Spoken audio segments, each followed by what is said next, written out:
Amigos, qué gusto de tenerlos con nosotros en su programa de Libro del Cielo, volumen 14. Y les damos la bienvenida el doctor Salvador Tomasini. Hola amigos, ¿cómo están? Alejandro Carrega. Hola, ¿qué tal? Buenas tardes. Y su servidora Elvi Carrión. Y empezamos. 14-12 de marzo 13 de 1922. El gran bien que lleva el oír las verdades. Encontrándome fuera de mí misma, me he encontrado en medio de un valle florido, en el cual he encontrado a mi confesor difunto, muerto el día 10 del corriente. Y según su costumbre, de cuando vivía acá abajo, me ha dicho: Dime, ¿qué te ha dicho Jesús? Y yo: me ha hablado en mi interior, con palabras no me ha dicho nada. Y usted sabe que las cosas que escucho en mi interior no las tomo en cuenta. Y él: Quiero oír también lo que te ha dicho en tu interior. Y yo, como obligada, me ha dicho: Hija mía, te llevo en mis brazos te servirán de barquita para hacerte navegar en el mar interminable de mi voluntad. Tú después, conforme hagas tus actos en mi querer, formarás las velas, el mástil, el ancla, que servirán no solo como adorno de la barquita, sino para hacerla caminar con más velocidad. Es tanto el amor que tengo a quien vive en mi querer, que la llevo en mis brazos sin dejarla jamás. Pero mientras esto decía, he visto los brazos de Jesús en forma de barquita, y yo en medio de ella. El confesor, al oír esto, me ha dicho: Debes saber que cuando Jesús te habla y te manifiesta sus verdades, son rayos de luz que llueven sobre ti. Después tú, cuando me las manifestabas a mí, no teniendo su virtud, me las manifestabas a gotas, y mi alma quedaba toda llena de aquellas gotas de luz.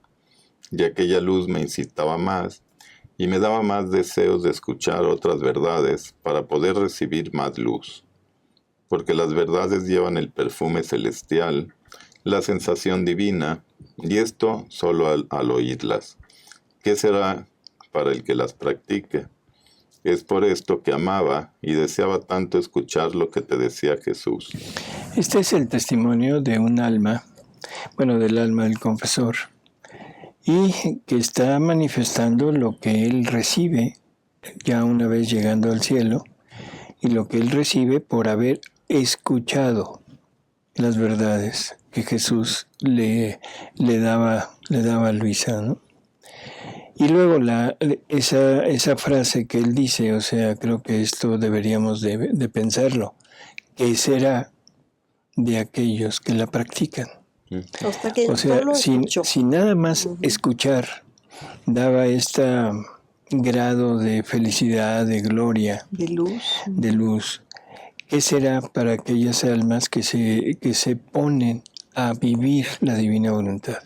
Debe ser inmenso, ¿no? Sí. Definitivamente. Aquí, por ejemplo, en el hablar de él, como ya está en el cielo, ya habla, es un modo de hablar perfecto, digamos, ya no es como un hablar humano aquí, no, que podemos equivocarnos, podemos ponerle desde nosotros o quitar. No, ella está diciendo las cosas tal y como son, ¿no? Ya estando en la divina voluntad, aunque no sea poseedor. Así es. Y ese confesor era Gennaro Di Genaris. Tercer confesor de Luisa. Así es. Don Gennaro Di Gennaro. Dice: ¿qué será para el que las practique? Es por esto que amaba y deseaba tanto escuchar lo que te decía Jesús, y quería decirlo a los demás. Era la luz, el perfume que sentía, y quería que otros tomaran parte en ello. Si supieras el gran bien que ha recibido mi alma al escuchar las verdades que te decía Jesús, cómo todavía gotea luz y expande perfume celestial, que no solo me da refrigerio, sino que me sirve de luz a mí y a quien está cerca de mí. Y conforme tú haces tus actos en el querer divino, yo tomo parte especial, porque me siento la semilla que tú pusiste en mí de su querer santísimo. Esto es otra cosa que es también muy relevante, ¿no? El solo escuchar las verdades y, lógico, interesarse un poco en ellas, porque era el sacerdote, era el encargado de Luisa, nunca lo llevó a cabo porque lo está diciendo, ¿no? Ese era de aquellos que la ponen en práctica. Sí. Como quien dice, él está dando por sentado que él no lo puso en práctica. Sin embargo, lo interesante de esto es que es una semilla, es un germen que tiene en su interior y que ese germen continúa, o sea, está en continuo movimiento y está en continuo acto de sacar nuevas cosas de él. Y eso movido por los actos de la criatura que vive en la divina voluntad, porque ahí se está refiriendo a Luisa, pero pues Luisa era la única que tenía esta posibilidad, porque apenas estaba recibiendo el mensaje. Por lo tanto, quiere decir que todos los actos de todas las criaturas que vivan en la divina voluntad van a servir de gloria, de gozo, de bienaventuranza para todos aquellos que estén en el cielo.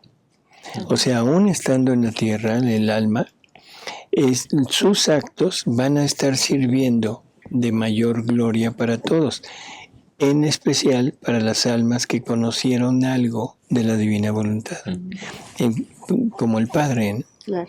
Y qué interesante, doctor, lo que usted está diciendo de que esa semilla se pone ahí y crece y sigue creciendo, y ese crecimiento nunca termina, ¿no? Nunca va a terminar. Es una semilla. Dice Jesús que vamos a llegar al cielo con un acopio de semillas, de gérmenes, pero que se van a abrir en el cielo. Y en el cielo es donde vamos a gozar de todo lo que llevamos. Pero hay un pequeño detalle. Cada verdad que conocemos es una vida divina. Si es una vida divina, es infinita y siempre nueva y nunca se agota. O sea que una sola verdad no nos la vamos a acabar jamás. ¿Qué será el que lleve 3? Claro. ¿O el que lleve 2000? Sí, no, pues va a ser, no sé, no tenemos modo de poder entrever qué gloria, qué gozo, qué felicidad va a ser eso. Pero por las palabras de Jesús nos vamos dando cuenta de que es algo totalmente superior a todo lo que hemos imaginado durante toda la vida, ¿no? Claro. Sí. Y como todo es para gloria de Dios, pero qué fantástico para la criatura que vive en la divina voluntad. Así es. ¿Qué ibas a decir, Ale? No, es que, como dice que a él le da esa luz especial, y a quien está cerca de él, como si de él también saliera la luz. Así es. O sea, y eso nada más por escuchar. Por escuchar nada más. Sí, no, y lo que iba a decir de todas las verdades y todo, por ejemplo, hay una cosa que pues que no nos podemos explicar, que la Virgen, por ejemplo, puede estar hablando con 2,000 millones de personas en el mismo momento. Al mismo tiempo. Y entonces pues como que ya pasan cosas diferentes. Sí, totalmente diferentes. Así es. O sea, en la inmensidad y en el poder de la divina voluntad se puede hacer prácticamente cualquier cosa, ¿no? Sí. Y sin embargo, a la Virgen, ahorita que la mencionaste, pues una persona totalmente dulce, sencilla, sin decir discursos, sin hacer alboroto, y Dios mío, qué grande es mi reina, Madre Santísima, ¿no? Y yo, déjeme ver su alma, cómo es que gotea luz, y él, abriéndose por la parte del corazón, me hacía ver su alma toda chorreando luz. Esas gotas se unían, se separaban, una corría sobre la otra, era muy bello verlo. Y él, ¿has visto cómo es bello escuchar las verdades? Quien no escucha las verdades gotea tinieblas que dan horror. Ahora aquí el punto es las verdades sobre la divina voluntad. Bueno, yo creo que esas verdades de la divina voluntad encierran desde los mandamientos, ¿no? O sea, porque ha sido una manifestación paulatina, en donde la divina voluntad va abriendo lo que ella tiene, va compartiendo lo que ella tiene, porque si no estaríamos como limitando Todo esto nada más a todos aquellos que van a vivir en la divina voluntad de Luisa para acá. Y no podemos hablar de que todos los bienaventurados sean hijos de las tinieblas, que estén en tinieblas. O sea, fueron hijos de las tinieblas en el sentido de la generación, que necesitaron en la luz, que necesitaron recibir continuamente para formar su santidad. Los hijos de la luz son aquellos que lo que van a recibir es la divina voluntad como un don, y entonces la divina voluntad en ellos emana desde ellos todo lo demás. Esa sería la diferencia, ¿no? Pero así como está puesto, se podría pensar que solamente de Luisa para acá es los que vamos a... Ya me incluí, ¿eh? No, hay que incluirse. Sí, los que vamos a disfrutar de esto. Pero yo pienso que la divina voluntad, o sea, el Evangelio son verdades de la divina voluntad. La ley, o sea, los mandamientos de la ley, dichos hace, ¿qué? 4,000 años, en realidad también son producto de la divina voluntad. Por lo tanto, todo aquel que va practicando, o sea, nuestra religión, no importa en qué estadio esté, pero estamos incidiendo ya en estos puntos. No de la vida de la divina voluntad obrante en uno, pero sí de disfrutar todos los efectos que la divina voluntad contiene. Bueno, empezamos la siguiente, que es la 1413, de marzo 16 de 1922. Vivir en la divina voluntad no tiene nada de grande exteriormente. Todo se desenvuelve entre el alma y Dios. Continuando mi habitual estado, estaba pensando entre mí, me siento la más mala de todos. Sin embargo, mi dulce Jesús me dice que sus designios sobre mí son grandes, que la obra que realiza en mí es tan importante que no quiere confiarla ni siquiera a los ángeles, sino que Él mismo quiere ser el custodio, el actor y el espectador. Pero ¿qué cosa hago de grande? Nada. Mi vida externa es tan ordinaria que hago menos que los demás. Pero mientras esto pensaba, mi siempre amable Jesús, interrumpiendo mi pensamiento, me ha dicho: Hija mía, se ve que sin tu Jesús no sabes pensar, ni decir otra cosa que disparates. Tampoco mi querida mamá hacía nada de extraordinario en su vida exterior. Es más, aparentemente hizo menos que cualquier otro.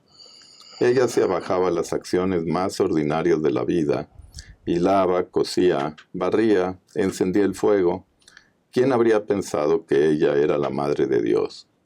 Sus acciones externas nada hacían entreverlo, y cuando me llevó en su seno, conteniendo en ella al Verbo eterno, cada movimiento suyo, cada acción humana de ella, obtenía adoración de todo lo creado. De ella salía la vida y la conservación de todas las criaturas. El sol dependía de ella, y de ella esperaba la conservación de su luz y de su calor. La tierra, el desarrollo de la vida de las plantas, todo giraba en torno a ella. Cielos y tierra estaban pendientes de sus indicaciones. Sin embargo, ¿quién veía algo? Nadie. Toda su grandeza, potencia y santidad, los mares inmensos de bienes que de ella salían, era de su interior. Cada latido suyo, respiro, pensamiento, palabra, eran un desahogo en su Creador. Entre ella y Dios había continuas corrientes que recibía y daba. Nada salía de ella que no hiriese a su Creador, y en lo que no quedase herida por él. Estas corrientes la engrandecían, la elevaban, la hacían superar todo, pero nadie veía nada, solo yo. Su Dios e Hijo estaba al corriente de todo. Entre yo y mi mamá corría tal corriente, que su latido corría en el mío y el mío corría en el suyo. Así que ella vivía de mi latido eterno, y yo de su latido materno. Por eso, nuestras vidas se confundían juntas, y era precisamente esto lo que ante mí la hacía distinguirse como mi madre. Las acciones externas no me satisfacen ni me agradan, sino parten de un interior del que yo formo la vida. Lo que decíamos hace un momento, ¿verdad? De que exteriormente en nuestra Madre Santísima no se veía nada. Ujú. Y así es en la vida de la criatura que vive en la divina voluntad. Por eso no se nota nada, todo es en el interior. Pero es un interior que no solo lo que se hace dentro de esa alma, sino que lo que irradia esa alma hacia los demás. Porque ahora es como un reflector. O sea, la luz divina llega, se pone, pero ahora se refleja y se pone a disposición de toda la familia humana. Así que, bueno, es ¿cómo diríamos? Es la multiplicación, es la duplicación, multiplicación de la vida divina, que es lo que Jesús hacía estando en la tierra. Ahora, para que la redención continúe, se debe de estar continuando también en el tiempo, no solo quedar como acto hecho en la eternidad, sino que ahora Él quiere que descienda en la tierra y seguirlo haciendo para seguir poniendo, no sé, infinitud de gracias, de dones, de fuerza, de luz, para salvar a todos. No todos se van a salvar, pero Jesús tiene que hacer que todos puedan recibir esta luz y que todos puedan recibir la oportunidad de conocer, de vivir y de fundirse en esta voluntad. Entonces, ¿por qué te maravillas de que tu vida externa sea del todo ordinaria? Es mi costumbre cubrir con las cosas más ordinarias mis obras más grandes, a fin de que nadie me las señale, y yo quedo más libre para obrar, y cuando he realizado todo, entonces doy la sorpresa y las manifiesto a todos, haciendo maravillarse a todos. Es cierto que la obra que hago en ti es grande. ¿Te parece poco que haga correr todos tus actos en la corriente de mi querer, y la corriente de mi querer corran los tuyos, y mientras estas corrientes corren, forman un solo acto con todos los actos de las criaturas, haciendo correr sobre todos un querer divino? Esto es también algo que vale la pena recalcar. O sea, los actos de Jesús se funden con el acto de la criatura. Y entonces sucede algo muy, yo diría, curioso, ¿no? Todo lo que Jesús hace, lo hace el alma. O sea, no importa si lo hizo Jesús estando en la tierra hace 2000 años. O sea, Él permite o da todos los instrumentos necesarios para que ahora la criatura se ponga a obrar junto con Él hace 2000 años. Pero también ahora Jesús va a hacer lo que hace la criatura. O sea, es un intercambio. La criatura va a hacer lo que hizo Jesús, pero ahora Jesús va a hacer lo que hace la criatura. La criatura, no sé, sale en la mañana al trabajo y se va en Metrobús. Bueno, Jesús va obrando junto con ella en todos sus actos. La criatura sale a comer y es Jesús quien va a comer también, o sea, porque está unificado con la criatura. ¿Qué quiere decir eso? Pues que la criatura tiene que estar perfectamente ya con la voluntad ordenada para que sea una sola voluntad de los dos. Y bueno, que concurre Jesús con la criatura y criatura con Jesús a todos los actos. Por eso, y lo que ocurre al momento de que Jesús hace esto es que el acto de la criatura se vuelve acto de Dios, y el acto de Dios se vuelve acto de la criatura. Por lo tanto, desaparece la individualidad. La individualidad en el sentido del acto, no de la persona, del acto. Se conjuntan los actos de Dios con los actos de la criatura, se hacen uno solo. Esto conforma el querer divino, y ahora este querer divino es lo que se mueve en la criatura, creciendo continuamente y multiplicándose por los actos repetidos de la criatura. es prácticamente al infinito, ¿no? Sí. Wow, increíble. Haciendo Increíble, mejor. Creíble, Perdón, sí. increíble, mejor, porque sí. si no, nunca Sí, vamos a exacto, llegar. así es. Haciéndose actor de cada acto de cada uno, sustituyendo por todos un acto divino, un amor, una reparación, una gloria divina y eterna. ¿Y te parece poco que la corriente de una voluntad humana esté en continua relación con una voluntad divina y que una desemboque en la otra? Hija mía, lo que te recomiendo es que seas atenta y me sigas fielmente. Y yo, amor mío, en estos días han sido tantas las circunstancias que me sentía distraída. Y él, Por eso sé atenta, porque cuando lo que haces no corre en mi querer, sucede como si el sol detuviese su curso, y cuando estás distraída formas las nubes delante del sol, y tú quedas oscurecida. Pero cuando las distracciones son involuntarias, basta un acto fuerte y decidido de tu voluntad de correr en mi querer, para hacer poner en camino al sol, y como un rápido vientecillo, poner en fuga las nubes, para hacer resplandecer más bello el sol de mi querer. siempre le dice, sé atenta, ¿no? Le dice, sé atenta. Ese atento, o sea, es un acto continuo de atención, continuo.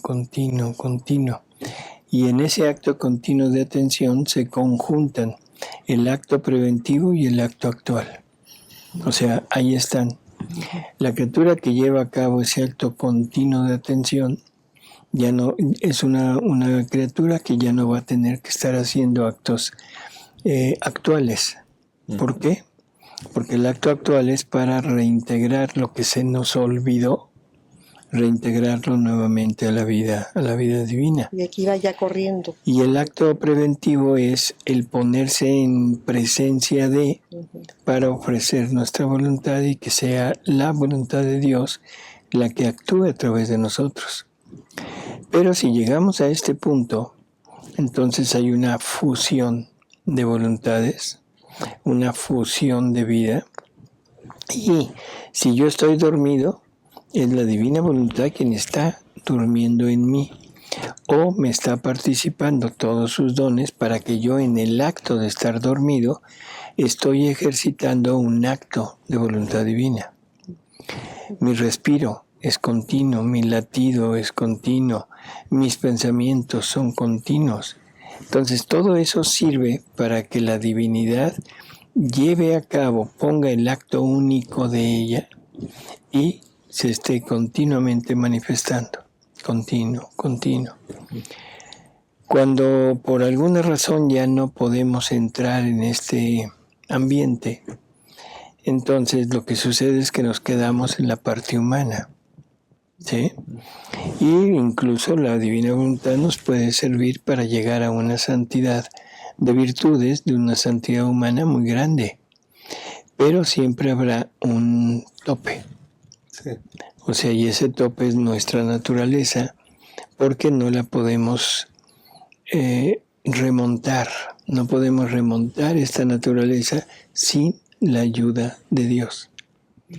En la divina voluntad ahí ya no hay problema, es ella la que nos pone en condiciones de recibir todo. Pero en voluntad humana, no. Una diferencia muy grande, completamente. Bueno, seguimos con la siguiente, que es la 1414 de marzo 18 de 1922. La culpa encadena al alma y le impide hacer el bien. Estaba acompañando a mi dulce Jesús en sus penas de la pasión, y él haciéndose ver me ha dicho: Hija mía, la culpa encadena al alma y le impide hacer el bien. La mente siente la cadena de la culpa y queda impedida para comprender el bien. La voluntad siente la cadena que la ata y se siente entorpecida. Y en lugar de querer el bien, quiere el mal. El deseo encadenado siente que le cortan las alas para volar a Dios. Oh, cómo me da compasión ver al hombre encadenado por sus mismas culpas. He aquí por qué la primera pena que quise sufrir en la pasión fueron las cadenas. Quise estar atado para liberar al hombre de sus cadenas. Aquellas cadenas que yo sufrí se convirtieron, en cuanto me tocaron, en cadenas de amor, las cuales tocando al hombre quemaban y rompían las suyas y lo ataban como con mis amorosas cadenas. Mi amor es operativo, no sabe estar sino obra. Por eso, para todos y para cada uno, preparé lo que se necesita para rehabilitarlo. Yo creo que si fuéramos repasando una por una las penas de Jesús, empezaríamos a encontrar exactamente los remedios que Él pone a todos nuestros males. Por ejemplo, aquí, o sea, las cadenas. Generalmente nosotros nos quedamos en el hecho de que fue encadenado, que fue atado, pero no entendemos o no teníamos la información necesaria como para poder llegar a saber qué está haciendo Jesús con sus cadenas, con sus ataduras, ¿no? Y pues lo que está haciendo es liberándonos, o sea, ofreciendo una forma de liberación. ¿Y liberación de qué? Del pecado, vamos a decirlo así en una sola palabra, ¿no? Porque el pecado va encadenando, ¿verdad? La mente, la voluntad, el deseo, todo. Y pecamos porque estamos pecando, porque lo estamos queriendo. Sí, o sea, San Pablo, siempre lo menciono en este punto, en que dice, ¿quién me librará de este hombre viejo que no me deja hacer el bien que quiero y me lleva a hacer el mal que no quiero? Entonces, ¿qué quiere decir? Que son cadenas, nos tienen atado. Sí. Hemos vivido atados a la culpa, hemos vivido atados al disque agradecimiento, hemos vivido atados al rencor, ¿sí? Porque el rencor, el agradecimiento, todo nos ata a las criaturas. Y entonces no somos libres de remontar eso para ponernos en Dios. Esto es algo muy curioso, o sea, recuerdo a Santa Teresa de Ávila en su libro aquel de las 7 del castillo, ¿se acuerdan? El castillo interior. En este libro ella va describiendo todo un camino de interiorización para llegar a una vida espiritual, o sea, mística, para ella es mística, pero que deberíamos de tomar como un modelo. O sea, el cielo y a Dios se le busca no afuera. Y eso Jesús mismo nos lo dijo, ¿no? Sino se busca adentro. Es lo mismo que le dice a Luisa, ¿por qué me buscas afuera de ti si sabes que estoy dentro de ti?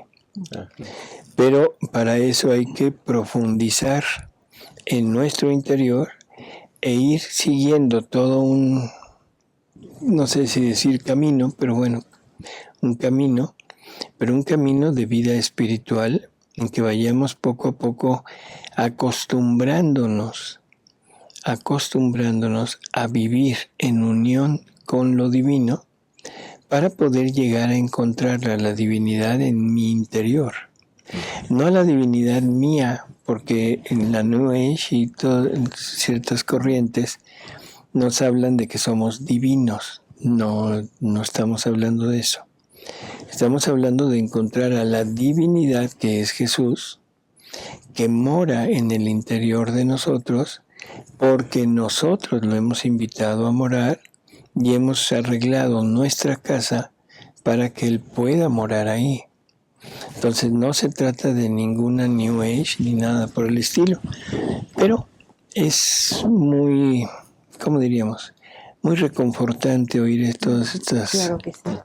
Y nada más repasando lo que usted acaba de decir, que no tenemos que quedar encadenados en nada de las criaturas, ni agradecimiento, ni envidia, ni rencor, pero llama mucho la atención en agradecimiento, porque muchas veces el estar agradecidos con alguien nos encadena, o el estar en favor de alguien nos encadena también. Uh-huh. Así es. Uh-huh. Cuando recibes un favor de alguien, cuando recibes un insulto, una agresión de alguien, quedas encadenada. Sí. Encadenada por el agradecimiento, encadenada por el rencor y la sed de venganza. Y eso no nos tiene que hacer ya nada. Ya no. Sí, Y ahora para romper todo eso, nos unimos a la pasión de Cristo y se entiende cómo ir rompiendo esas cadenas, pero desde que Adán cae hasta la redención no tenían ese instrumento, no. por eso no existía, en parte por eso no existía la gracia. No existía la gracia porque Dios al retirarse retira los efectos de él y ya nadie la pudo recibir porque Dios la encerró en sí mismo, ¿no? Y dijo, esto es mío. Y hasta que se lo gane, mando al Redentor, que es el que va a reintegrar esta gracia, estas gracias, es el que los va a poner nuevamente en función en la tierra. Así que nadie vivió. Claro.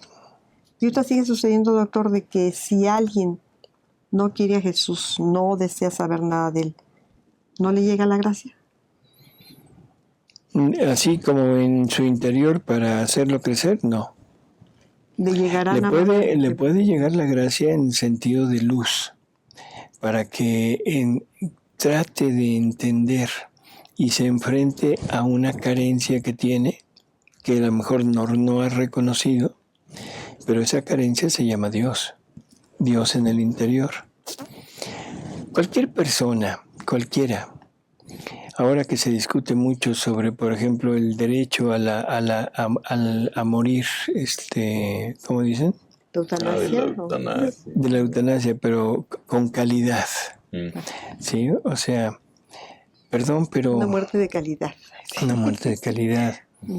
O sea, yo pienso que aquí el gravísimo problema es que no hemos entendido que no somos producto de la casualidad, que no somos un producto sin ninguna relación con nada y que nuestra única relación es con la tierra, con la naturaleza, pero una naturaleza que no tiene ningún sentido de trascendencia.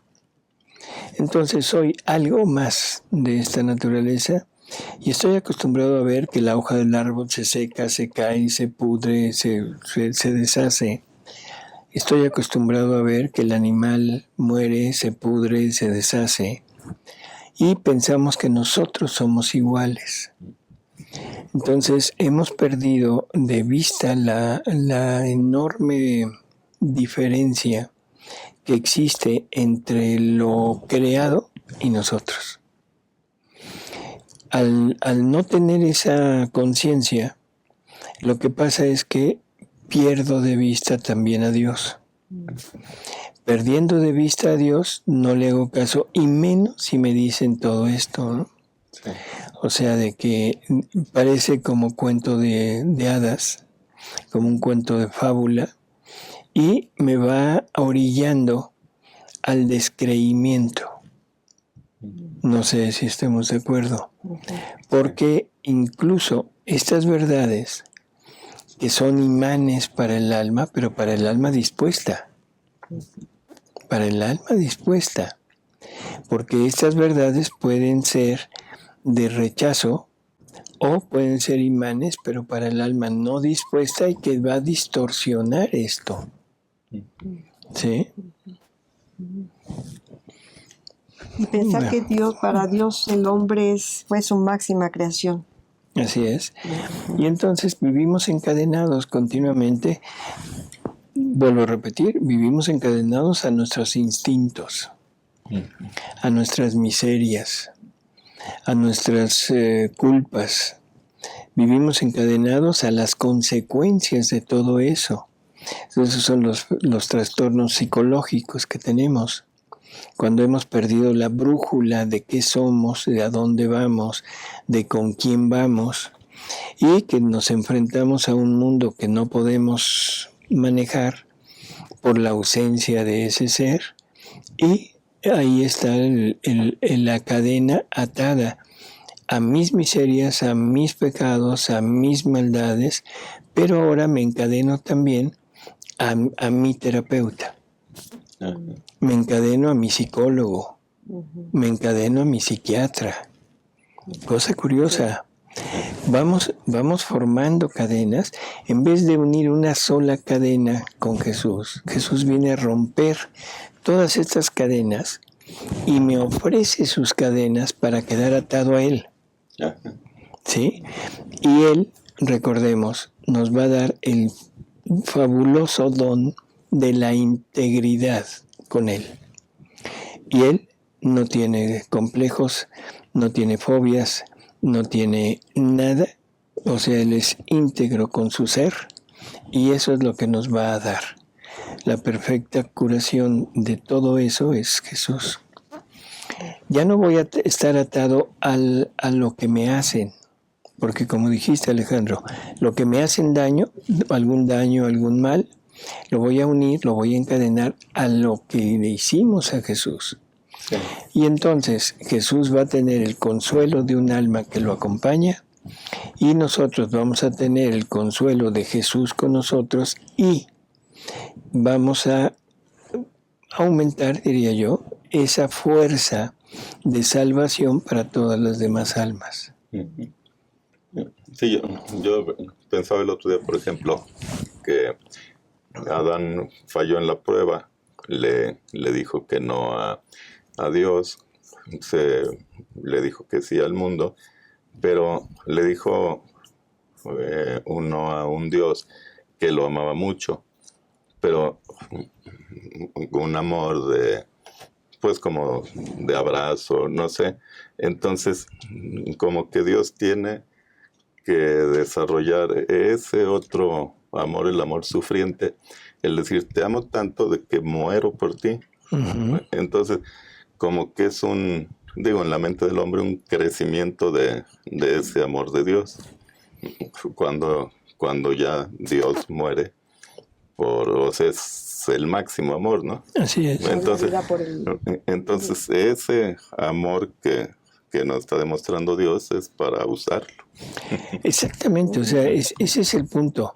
Y qué bueno que lo tocas así, porque Dios en su sabiduría infinita, o sea, en su eternidad, Él sabía que el hombre iba a caer. Ajá. Él sabía que el hombre cayendo se iba a separar de Él e iba a perder la gracia, íbamos a tener todo lo que tuvimos en el Antiguo Testamento, íbamos a llegar al punto de Jesús y Jesús vuelve a reintegrar en parte al hombre y nos deja medios para irnos curando, nos deja, yo diría, medicinas, ¿sí? Para irnos curando, que son los sacramentos, que es el acercarme a Él, en fin. Pero como no lo uso, no puedo salir. Pero Dios ya sabía todo aquello. Entonces, Dios sabía que el hombre, por consecuencia del alejamiento de Dios, iba a tener sufrimientos. Y sufrimientos de todo tipo, tanto físicos, morales, espirituales. ¿Cómo poder unir aquello, reintegrar aquello a la divinidad, si la divinidad no tiene sufrimiento? A través de la criatura. ¿Sí? Entonces se necesitaba forzosamente un redentor, pero un redentor que fuera divino, para que pudiera Él sacar esa parte del amor de Dios que no había sacado, que es el amor sufriente. Ahora Jesús viene, Él es Dios, Él sufre, a Él le duele, a Él lo crucifican, a Él lo matan, pero todo eso sirve para, no sé cómo ponerlo, tomar todos los sufrimientos del ser humano, ponerlos en eso, y como los está sufriendo un Dios, divinizar esos sufrimientos. Mi sufrimiento por la traición, mi sufrimiento por la carestía, mi sufrimiento por la discapacidad, mi sufrimiento por la muerte, mi sufrimiento por lo que sea, Jesús lo tuvo que tomar. Y ahí está esa enorme manifestación de amor de Dios, de sufrir lo que yo sufro para divinizarlo. El sufrimiento ocasionado por el pecado ahora sufrido a través de Jesús y unido en nosotros por medio de Él, ese sufrimiento se vuelve divino. Y de ahí las palabras de San Pablo de feliz culpa que nos mereció tal Redentor. Sí. Y ahora Dios ya sacó de sí todo el amor paterno, saca todo su amor materno a través de María, y ahora saca el amor sufriente a través de Cristo Redentor. Y entonces el amor de Dios se vuelve completo y el hombre tiene ahora sí ya todos los caminos y todas las monedas, vamos a decirlo así en plan económico, para comprar nuevamente su integridad. Se acabaron los problemas, se acabaron las cuestiones emocionales, psicológicas, todo eso. Y no es un pare de sufrir al modo humano, sino es un pare de sufrir a modo divino, uniéndonos con Cristo, aceptando este sufrimiento, viviéndolo con Él, y eso nos va a redituar la gloria de Cristo. Sí. Wow. Perdón. Wow. No, sí. Dice, y para cada uno preparé lo que se necesita para rehabilitarlo, para sanarlo, para embellecerlo de nuevo. Todo hice a fin de que si se decide, encuentre todo preparado y a su disposición. Por eso tengo listas mis cadenas para quemar las suyas, los pedazos de mi carne para cubrir sus llagas y adornarlo de belleza. Mi sangre para darle nuevamente la vida. Todo lo tengo listo. Tengo en reserva para cada uno lo que se necesita. Mi amor quiere darse, quiere obrar. Siento una intranquilidad, una fuerza irresistible que no me da paz si no doy. ¿Y sabes qué hago? Cuando veo que ninguno toma, concentro mis cadenas, los pedazos de mi carne, mi sangre, en quien los quiere y me ama. Y lo cubro de belleza, envolviéndolo todo con mis cadenas de amor. Les entuplico. Cubriéndolo de belleza. Los sufrimientos de Jesús son belleza nuestra. ¿Sí? Los sufrimientos de Jesús son belleza nuestra. Y nuestros sufrimientos ¿serían belleza para Jesús? Si los unimos a Él. Si los unimos a Él, son gloria de Él. Gloria para Él. Y para nosotros también. Envolviéndolo todo con mis cadenas de amor. Les entuplico la vida de gracia, y así mi amor se desahoga y se tranquiliza. Pero mientras esto decía, yo veía que sus cadenas, los pedazos de su carne, su sangre, corrían sobre mí, y él se divertía aplicándolo sobre de mí y envolviéndome toda. ¿Cómo es bueno Jesús? Sea siempre bendito. Después ha regresado y agregado. Hija mía, siento la necesidad de que la criatura repose en mí y yo en ella. Pero ¿sabes cuándo la criatura reposa en mí y yo en ella?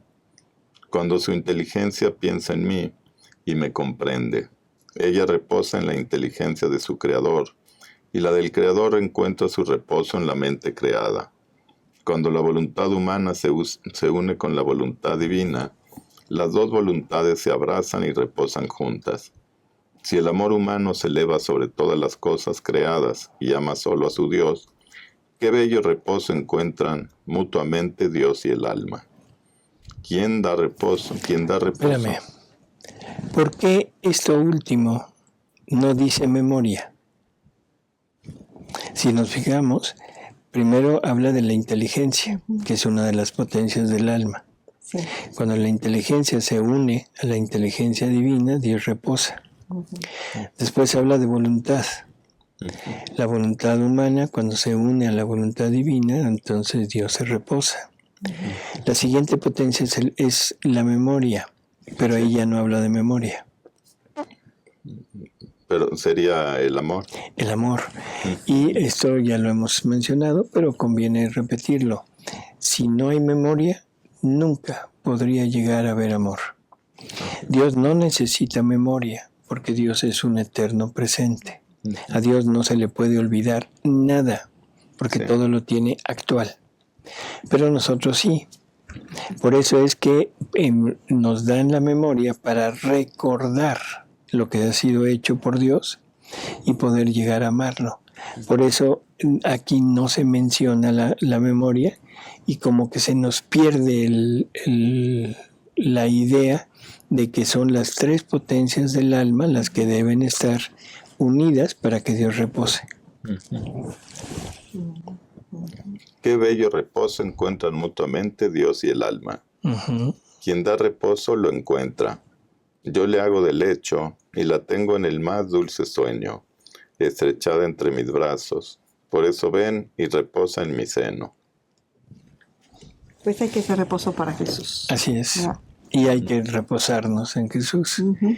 Olvidar nuestras miserias, nuestros temores, todas estas cosas que nos dañan tanto, que hacen que seamos pues infelices, porque eso es lo que somos, ¿no? Infelices. Entonces lo encontraremos en Jesús. Y pues, Elvi, Gracias, Alejandro, doctor. Gracias, doctor. se nos termina el tiempo y las lecturas son en verdad muy ricas, pero pues tendremos que dejarlo para el próximo programa. Pues que nada nos encadene más que Jesús. Así ¿verdad? es. Únicamente dejarnos encadenar por Él. Y que nos quite la cadena del tiempo. Bueno, Vayámonos a la hasta eternidad. luego, amigos. Hasta luego, amigos.